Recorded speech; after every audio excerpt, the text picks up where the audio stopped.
Hey Randy, we've been watching The Queen's Gambit as well. In fact, we finished it because binge watching is how we roll. I haven't played chess in a long time though, probably not since I was chess champion in 6th grade. Go out on top, I always say. But I do have a Lego chess set. It's this pirate themed one. I didn't really play chess all that much as a kid. I knew the basic rules and probably preferred Chinese checkers. In 6th grade though, I got into it more. Not really on purpose though. See, I don't really like being outside, Randy, and in school growing up, they always had this thing called recess after lunch for some reason, which meant all the kids would have to stay outside and play on the school playground. Now I suspect it was all just a trick to give the teachers a union-mandated break. At least in elementary school, we had actual stuff on the playground, so I think I would usually pass the time hiding from the sun inside a giant rocket or something.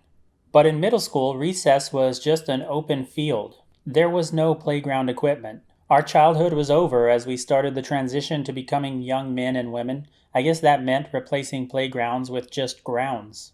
So I stood around outside doing nothing, like an adult, but I really hated it. I tried to go back inside. The school was so much better when all the students were outside. I liked to wander the empty halls or sit in the library and look through all the old books no Lovington kid would ever read.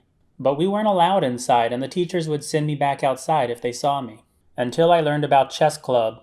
It wasn't much of a club really, just a few students meeting during recess to play chess under the supervision of a teacher that now I realize probably gave up their union-mandated break to let kids play chess. So I started showing up to play chess just as an excuse not to be outside. I really didn't know all that much about the game. I probably didn't even know about castling back then. But I knew how the pieces moved, and that was enough to play. There was one kid though who was really into chess. He took a long time studying the board and thinking through his moves. He set his pieces up to lay traps and go in for the checkmate. I easily beat the first few people, which advanced me on through the makeshift chess tournament the teachers set up for us. That finally pitted me against the chess nerd for the championship. And so the two of us met up to play, and even though I had no strategy, my strategy was the perfect counter to his own. While he worked hard to come up with the right moves and lay down traps for me, I played unpredictably. For me, the aim of chess wasn't really checkmate, but to get rid of all of my opponent's pieces. That meant when he'd set up some move to force one of my high-value pieces out of the way, I'd end up charging it in for a suicide attack, causing him to have to rethink his entire strategy after every move. But it also drew our games out longer. With few pieces on the board, checkmate becomes nearly impossible, and we only had about an hour for recess. So the first two matchups ended in a draw.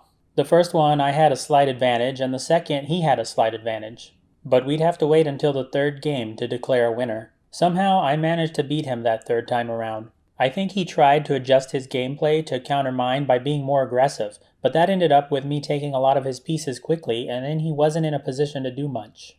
I sort of felt bad about it though. This kid was really into chess, and it was clear I wasn't that good at the game. But here I stole the 6th grade chess championship from him.